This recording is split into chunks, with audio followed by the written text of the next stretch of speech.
Oke, seperti yang sudah banyak di request nih, kali ini kita akan ngebahas mengenai Mangekyou Sharingan. Ini sangat related di era ini nih. Pasalnya ada dua nama Uchiha generasi baru yang akan bisa menggunakannya dan sudah melakukan kemampuan itu, Sarada serta Uchiha Shin. Nah, satu keturunan asli Uchiha, satunya karena tekad ingin menjadi Uchiha layaknya Itachi. Nah, itu adalah hasil bantuan dari Orochimaru Sannin.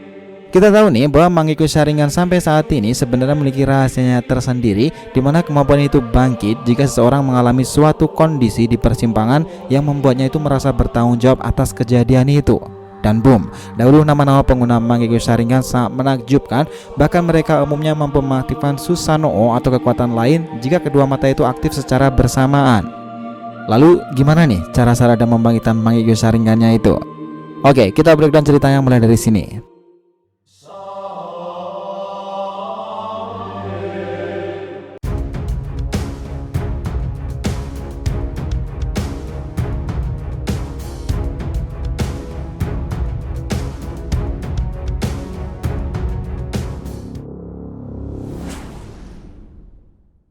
Hai guys, welcome back to the RTV channel. Nah, kali ini kita akan membahas mengenai kisah Mangekyou Sharingan serta harapan kebangkitan mata itu untuk Sarada. Oke, biar nggak salah persepsi, silahkan simak sampai akhir ya. Disclaimer on juga di sini karena cerita ini banyak teori dan asumsi, jadi bisa aja benar atau mungkin pula salah. Nah gini, kalau ngebahas soal Mangekyou Sharingan, kita runtut ceritanya dulu dari masa lalu tentang sejarahnya, para pengguna spektakulernya di masa lalu, barulah kita masuk di era Boruto sendiri. Dimana topik pembahasan spesifik kita di sini adalah Sarada Uchiha dan menyinggung sedikit soal Uchiha Shin. Oke, ribuan tahun lalu, klan mata merah paling pemberani ini memiliki sebuah keistimewaan. Sejak zaman peperangan telah terjadi, Uchiha menjadi simbol pertentangan yang bisa menghalangi Senju hutan. Mereka ini istimewa karena memiliki dojutsu spesial bernama Sharingan. Dan banyak hal terjadi di masa lalu.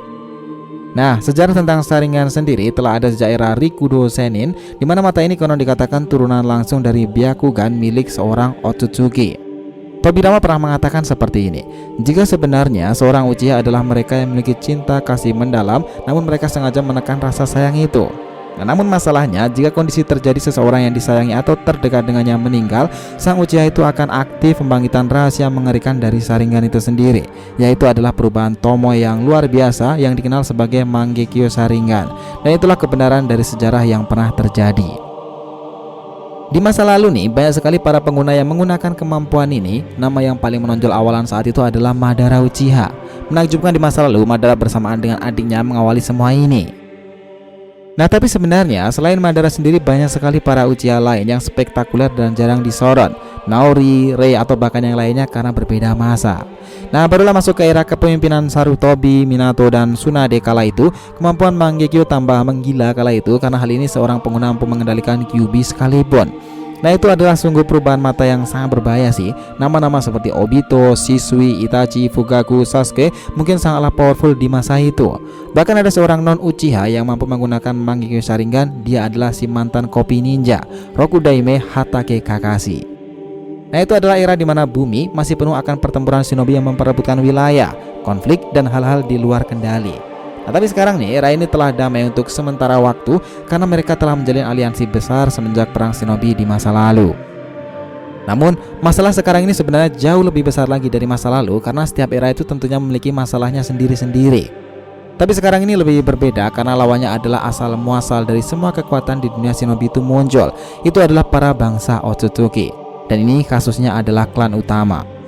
Nah, sekarang nih, bagaimana di era ini tentang Mangekyou Sharingan itu sendiri? Ya, selepas Sasuke yang telah kehilangan Rinnegan-nya, kekuatannya itu turun drastis. Sekarang pun ia juga mengandalkan mata andalannya Uchiha itu sendiri. Yang tertinggi tentunya Sasuke masih mampu menggunakan Eternal dan Mangekyou. Tapi peran Sasuke seharusnya sebagai pintu dan membuat generasi penerus jauh lebih berkembang lagi. Dan peran itulah yang kini dilakukan Sasuke layaknya Jiraiya di masa lalu. Yang perlu kita cermati di sini nih, sebenarnya itu harusnya ada dua orang. Yang pertama itu Uchiha Shin serta Uchiha Sarada yang kedua. Oke, kita ngomongin soal Uchiha Shin sendiri. Di masa itu, seseorang telah memiliki tekad maksimal ingin meneruskan apa yang dilakukan Uchiha Itachi. Dia begitu sentimental dengannya, bahkan dahulu berkat bantuan Orochimaru, orang itu mampu mengimplan Sharingan ke tubuhnya dan pria ini muncul di era Boruto dan dikenal sebagai Shin Uchiha. Sempat saat itu terjadi pertempuran antara Shin dengan Narusaku. Nah, mereka semua terkejut nih jika Shin sendiri begitu mahir dalam Sharingan itu sendiri, dan ketambahan dia ini memiliki Mangekyou Sharingan. Beberapa kali Sasuke Naruto didesak karenanya, tapi untung saja nih cewek monster itu datang dan meningginya hingga beberapa meter terpental. Ya, dia adalah Sakura. Shin pada akhirnya sudah tidak ada lagi kita tahu, tetapi masalah lain belum teratasi.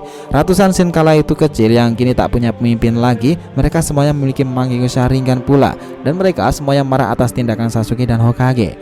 Beberapa kali Shin ini juga menggunakan Mangekyou-nya, namun untungnya nih berkat gertakan dari Kurama kala itu, akhirnya Shin ini bisa dikontrol dan kini berada dalam kendali dan bimbingan orang tepat, dipercayakan menjaganya. Dia adalah si jenius tangan kanan Orochimaru di masa itu, Sannin Kabuto. Ya, dia tuh sangat paham tentang Sharingan seperti halnya Orochimaru. Nah, sekarang itu ada satu lagi yang menjadi inti kita sekarang, ya, Uchiha Sarada. Bayangkan inilah generasi potensial Sasuke, di mana Sarada sendiri memiliki peran yang berbeda dengan Sasuke Sakura di masa lalu. Dia lebih elit, lebih cerdas, dan bisa berteman, dan tentunya memiliki jiwa kepemimpinan yang tinggi. Nah, Sarada di usia yang sangat belia, dia ini sudah lebih bijak daripada kedua orang tuanya yang sama-sama di masanya di masa lalu. Nah, pertanyaannya, lalu mungkinkah Sarada bisa membangkitkan Mangekyou Sharingannya itu di suatu masa nanti? Oke, perlu kita cermati nih bahwa Sarada sekarang ini telah membangkitkan evolusi dua Tomoe yang itu sangat berguna ketika ia membawa lari Chidori dan mengunuskannya ke tubuh Boro. Nah, itu adalah ledakan 1000 burung yang diwariskan ke Sarada. Nah, kita juga paham konsep Mangekyou kan?